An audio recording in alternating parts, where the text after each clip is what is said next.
போர் இருக்கும்போது என்ன நாங்கள் பதுங்கு குழியில் பதுங்கு அறையில் போயிருப்போம். ஸோ பதுங்கு அறையும் பாதுகாப்பு இல்லை. ஏன்னா முன்னாடி வந்தது எல்லாமே வந்து சின்ன ஒரு ஒரு தீவிரவாத அமைப்புகளுக்குள்ள இருந்த ஒரு போர். ஆனால் இப்போ இருக்கிறது பாரு 2 நாடுகளுக்கு மத்தியில் உள்ள போர்.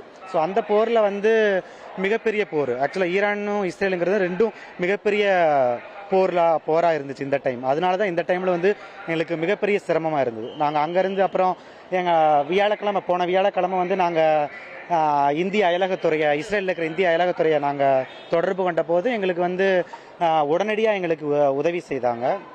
உதவி செய்து நாங்கள் தான் முதலாக வெளியேற்றப்பட்டோம்.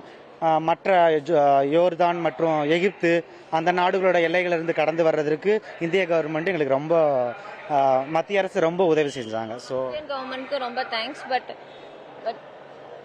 போன தடவை வந்தப்போ டெல்லியிலேருந்து இங்கே தமிழ்நாடு வர்றதுக்கு தமிழ்நாடு கவர்மெண்ட் ஃப்ளைட்ஸ்லாம் அரேஞ்ச் பண்ணியிருந்தாங்க. பட் இந்த தடவை யாரும் எதுவுமே அரேஞ்ச் பண்ணல. நாங்கள் தனியாக தான் லைக் இங்கே வந்ததுக்கப்புறம் டிக்கெட் புக் பண்ணி நாங்களாம் வந்தோம். பட் போன தடவை இத்தனைக்கும் 50-60 பேர் தமிழ்நாட்டிலேருந்து வந்தோம். எல்லாருக்கும் அவங்கவுங்க வீடு வரையும் வந்து விட்டாங்க.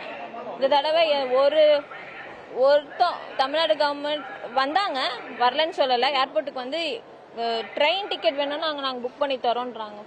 டெல்லியிலேருந்து 3 நாள் ஆகும் நாங்கள் வந்து ரீச் ஆகும். நாங்கள் ஞாயிற்றுக்கிழமை காலையில் விமல் சொல்லுங்க, அங்க என்ன இஸ்ரேல் எப்படி இருந்தது?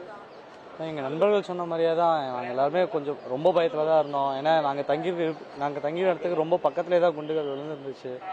எப்போதும் வந்துட்டு நாங்கள் பதங்குள்ளேயே தான் தங்கியிருப்போம். எப்போவுமே சாப்பிட்ற நேரம் மற்றபடி ஏதாவது அவசரங்கிறப்போ கொஞ்சம் வெளியே வந்துட்டு போவோம். ரொம்ப கஷ்டமான சூழ்நிலையில் தான் இருந்தோம். நல்ல இந்தியன் கவர்மெண்ட் எங்களை காப்பாற்றி வெளியே கூட்டிட்டு வந்தது. வரதும் எங்களுக்கு ரொம்ப எளிமையாக இல்லை, ரொம்ப கஷ்டப்பட்டு தான் வந்தோம். ஜார்டன் வழியாக வரும்போது அங்கே ஒரு நாள் ஃபுல்லாக இருந்தோம். திரும்ப அங்கேருந்து நாங்கள் வந்துட்டு குவைத்து வந்துட்டு அங்கேயும் ரொம்ப கஷ்டப்பட்டோம்.